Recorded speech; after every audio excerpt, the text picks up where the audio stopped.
বন্দে পুরুষোত্তমম।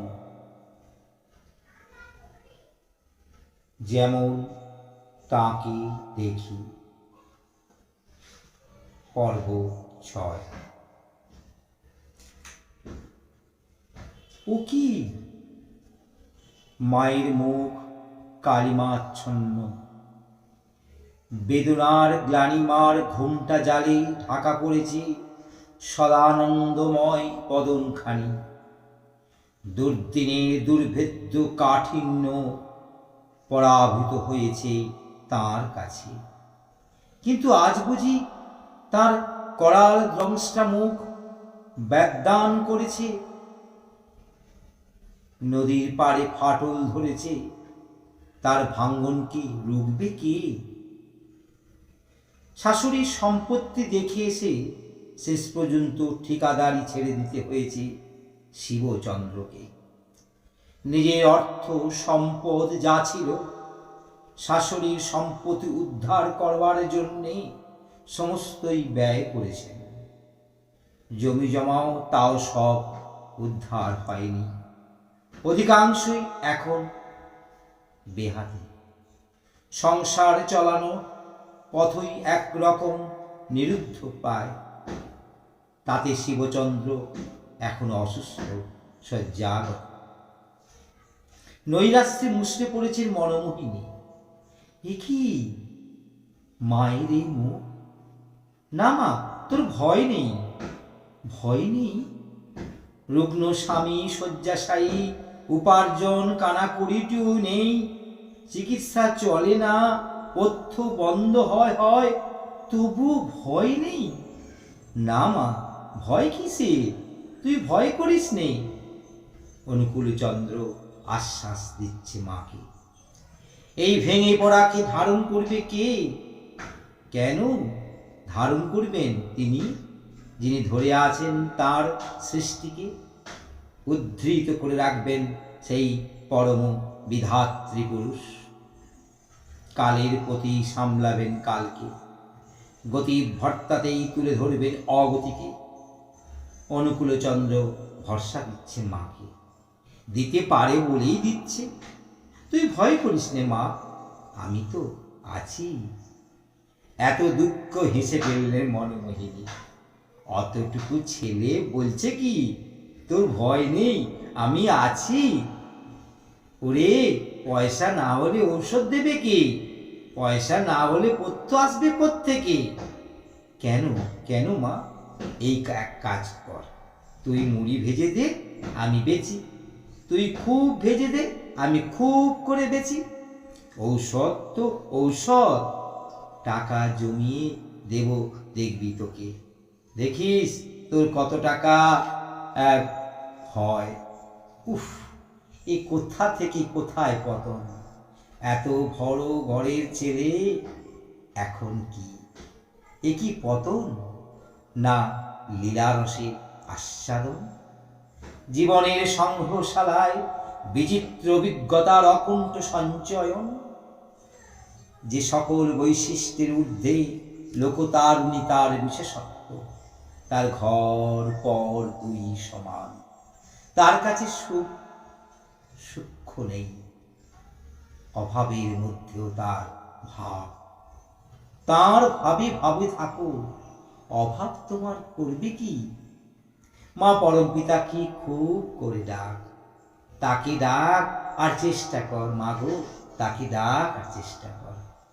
অনুকূল বলে, অতটুকু ছেলে 2.5 মাইল 3 মাইল পথ পায়ে হেঁটে যাচ্ছে পাবনা শহরে, আবার হেঁটে আসছে ঔষধ নিয়ে। রোদ বৃষ্টি মারলেও চলছে না। হিমায়তপুর থেকে পাবনা যাবার দুটো পথ। পাবনা শহরের পশ্চিমে গা বেড়ে একটা নদী, নাম ইচ্ছামতি। ইচ্ছামতি পাবনার দক্ষিণে এসে পদ্মায় পড়েছে। সেখানটায় একটা ফেরিঘাট, নাম হলো তার রামচন্দ্রপুরের ঘাট।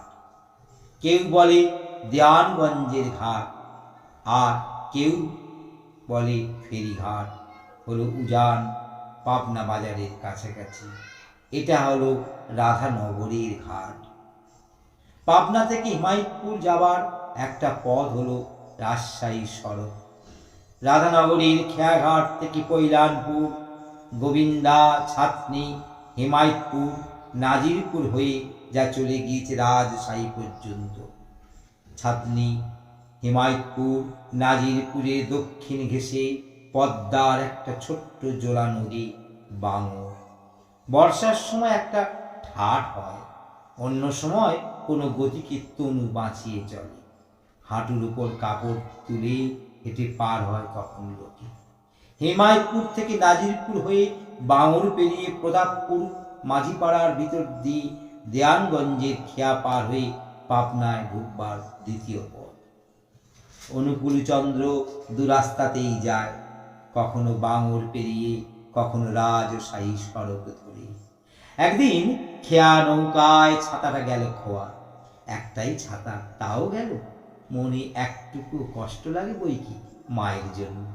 এক রত্তি ছেলেকে ওই 5-6 মাইল রাস্তা চলতে হবে খালি মাথায় যে।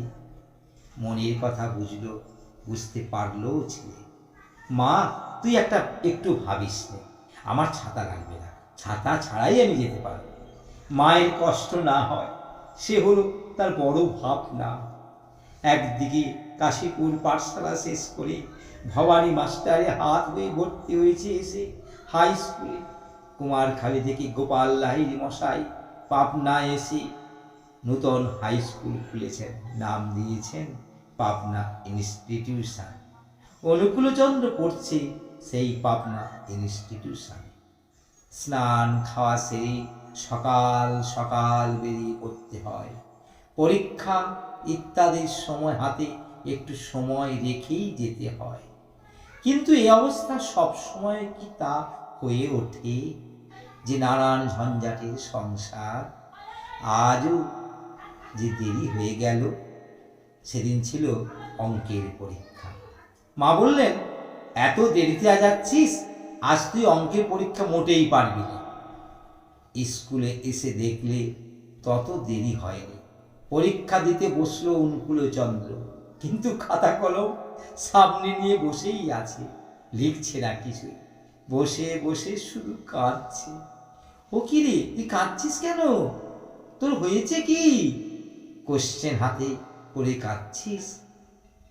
মাস্টারমশাই জিজ্ঞাসা করলেন অনুকূলচন্দ্রকে।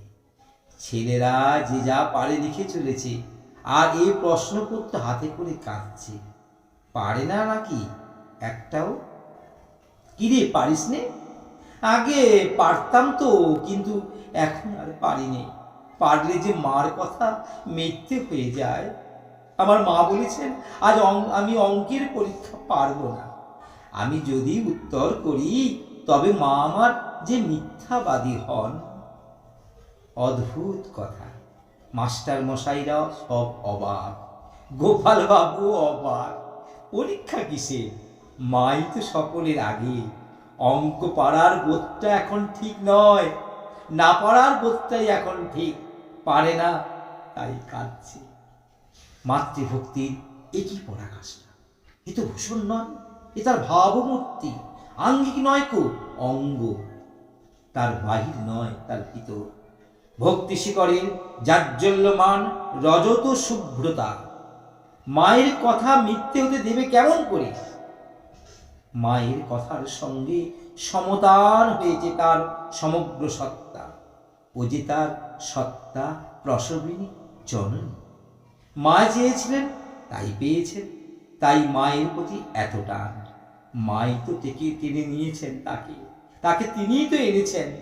বহু প্রার্থনার চৌম্বক আকর্ষণে টেনে এনেছেন ঈশ্বররূপ লৌহকে। দরদর ধারে রক্ত পড়ছে, ভীষণভাবে পাটা কেটে গিয়েছে। যন্ত্রণায় কাঁদতে ইচ্ছে হচ্ছে। ভাবছি এমন অবস্থায় এতটা পথ হেঁটে স্কুল যাবে কি করে। দেখি কতটা কেটেছে। ওরে অনুকূল, এদিকে আয় তো দেখি। মা, দেখি আয়। মা ডাকলেন কাছে থেকে, বললেন, ও কিছু নয়, বেশি কিছু হয়নি। যা স্কুলে যা। বেশি কিছু হয়নি নাকি? তাই তো, আর যেন জ্বলছে না। যাক, বাঁচা গেল। মায়ের লঘুবোধের সঙ্গে সঙ্গে লাঘব হলো যন্ত্রণা। মায়ের কথা কখনো মিথ্যে হতে পারে? ভাববার সঙ্গে সঙ্গে পাল্টে গেল দেহবিধানের সুখ দুঃখ বোধ। অনুভূত হলো মাতৃবাক্যের অনুযায়ী হয়। মা যখন বলেছেন তখন সত্যিই কিছু হয়নি। বালক দিব্যি চলল স্কুলে। মা যদি বলেন ওটা লাল ফুল নয় রে, ওটা সাদা ফুল, তবে লাল ফুলকেই দেখবে সে সাদা, সত্যি সত্যিই তো সাদা। এই হলো ওর মাতৃভক্তি।